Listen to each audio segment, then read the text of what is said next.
11 సీట్లు వచ్చినా జగన్మోహన్ రెడ్డి గారు రోడ్డు మీదకి వస్తే వేలాది మంది ప్రజలు వస్తారు. ఇది అందరికీ తెలిసినటువంటి సత్యం. 40% ఓట్ షేర్ ఉన్నటువంటి రాజకీయ పక్షం ఒకే ఒక్కడు 40% తెచ్చుకున్నాడు. మీలాగా 4-5 కలిసి కాదు.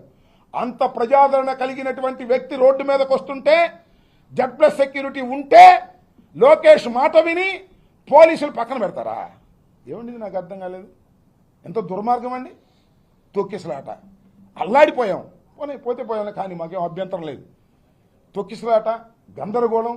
జగన్మోహన్ రెడ్డి గారి దగ్గరికి వెళ్ళి పక్కన నుంచోవాలన్నా కూడా ఇబ్బంది పడేటువంటి పరిస్థితి. ఒక్క పోలీసు లేడు. మేమే మంత్రులు అటు ఇటు కింద పడి మీద పడి అటు పడి ఇటు పడి సర్దుకున్నాం. కనీసం ప్రెస్ మీట్లో పెట్టుకుందామంటే జనం వచ్చి మీద పడిపోతున్నారు, రైతాంగం వచ్చి మీద పడిపోతున్నారు. జగన్మోహన్ రెడ్డి గారిని చూడాలనేటువంటి తాపత్రయంతో ముందుకు వస్తున్నారు. ఒక్క పోలీసు కూడా లేకోకుండా మమ్మల్ని ఇబ్బంది పెట్టాలనే కుట్ర కదా లోకేష్. ఇది తప్పు కదా. ఇది శాశ్వతమా? ఈ ప్రభుత్వం, ఈ అధికారం శాశ్వతమా? మీ నాన్నకు శాశ్వతమా? నీకు శాశ్వతమా? లేకపోతే ఎవరు హోంమంత్రి గారు అనిత మైక్ ముందు హోంమంత్రి పాప ఆమె లేదు, ఆమెకి ఏమైనా శాశ్వతమా? మళ్ళీ మేము అధికారంలోకి వచ్చే అవకాశం లేదా? నా బోటోడు కాకపోవచ్చు. జగన్ మీద నెట్టేసి కేంద్ర మంత్రికి వ్యవసాయ శాఖ మంత్రికి లెటర్ రాసేసి తుడిసేసుకుందాం అనుకుంటే కుదురుతుందా అని అడుగుతా ఉన్నా. ఆదుకోవాల్సిన బాధ్యత ముఖ్యమంత్రికి లేదా?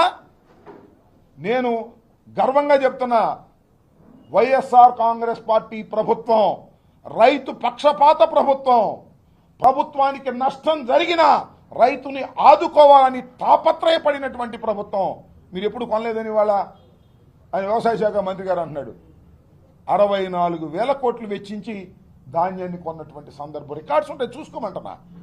మీ అధికారులు పిలిచి మాట్లాడుకోండి. పూర్వం చేసిన అధికారులు వ్యవసాయ శాఖలో జగన్మోహన్ రెడ్డి గారి టైంలో ఎంత చక్కగా వ్యవసాయం అంటే దండగా లేకోకుండా ఉండాలని తాపత్రయపడినటువంటి ముఖ్యమంత్రి జగన్మోహన్ రెడ్డి గారు. ఇవాళ ఏంటండి, మీరు 9 మాట్లాడింది వచ్చి మీరు రాగానే అన్ని రేట్లు పడిపోయినాయి. ఇదేం కర్మ నాకు అర్థం కాల. చంద్రబాబు నాయుడు గారు వచ్చారు, ప్రమాణ స్వీకారం చేశాడు. దేనికైనా ధర ఉందండి? పత్తికి లేదు, శనక్కు లేదు, కందికి లేదు,